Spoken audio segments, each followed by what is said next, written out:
اور یہ وحی کا تسلسل ہر نبی کے اوپر اللہ رب العزت کی عطا سے رہا. کسی پہ کم وحی کا نزول ہوا، کسی پہ زیادہ ہوا، لیکن جس کو ایک مرتبہ اس وحی کی لذت مل گئی وہ اس لذت کو بھلا نہیں سکا. اب وحی اللہ رب العزت کے کلام کو ریسیو کرنا تھا، رب ذوالجلال کے کلام کو اپنے دل میں اتارنا تھا، اس کلام کو اپنے دل میں بسانا تھا، اور وہ جو پیغام رب ذوالجلال تھا اس کو اپنے دل میں لے کر امت تک پہنچانا ہوتا تھا.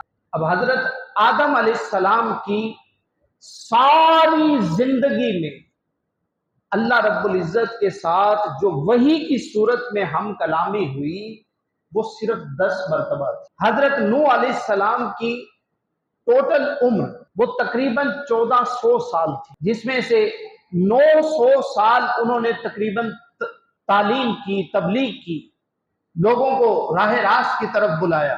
کمال یہ ہوا کہ ان 1400 سالوں میں حضرت نوح علیہ السلام کے اوپر وحی کا نزول صرف 50 مرتبہ ہوا. اللہ رب العزت کے ساتھ وحی کی صورت میں ہم کلامی فقط 50 مرتبہ ہوئی. حضرت ابراہیم علیہ السلام پر ساری زندگی میں اللہ رب العزت کی وحی کا نزول صرف 48 ٹائمز 48 مرتبہ ہوا. اور حضرت عیسیٰ علیہ السلام 33-34 سال کے اندر آپ رفع سما ہو گیا، آسمانوں پہ چلے گئے این عالم جوانی میں، تو آپ پر وحی کا نزول فقط 10 مرتبہ ہوا. اور پیارے آقا کریم علیہ الصلوۃ والتسلیم کی وحی کا جو دورانیہ ہے وہ تقریباً 23 سال. ان 23 سالوں میں پیارے آقا کریم علیہ الصلوۃ والتسلیم کی ذات بابرکات پہ جانتے ہیں کتنی مرتبہ وحی کا نزول؟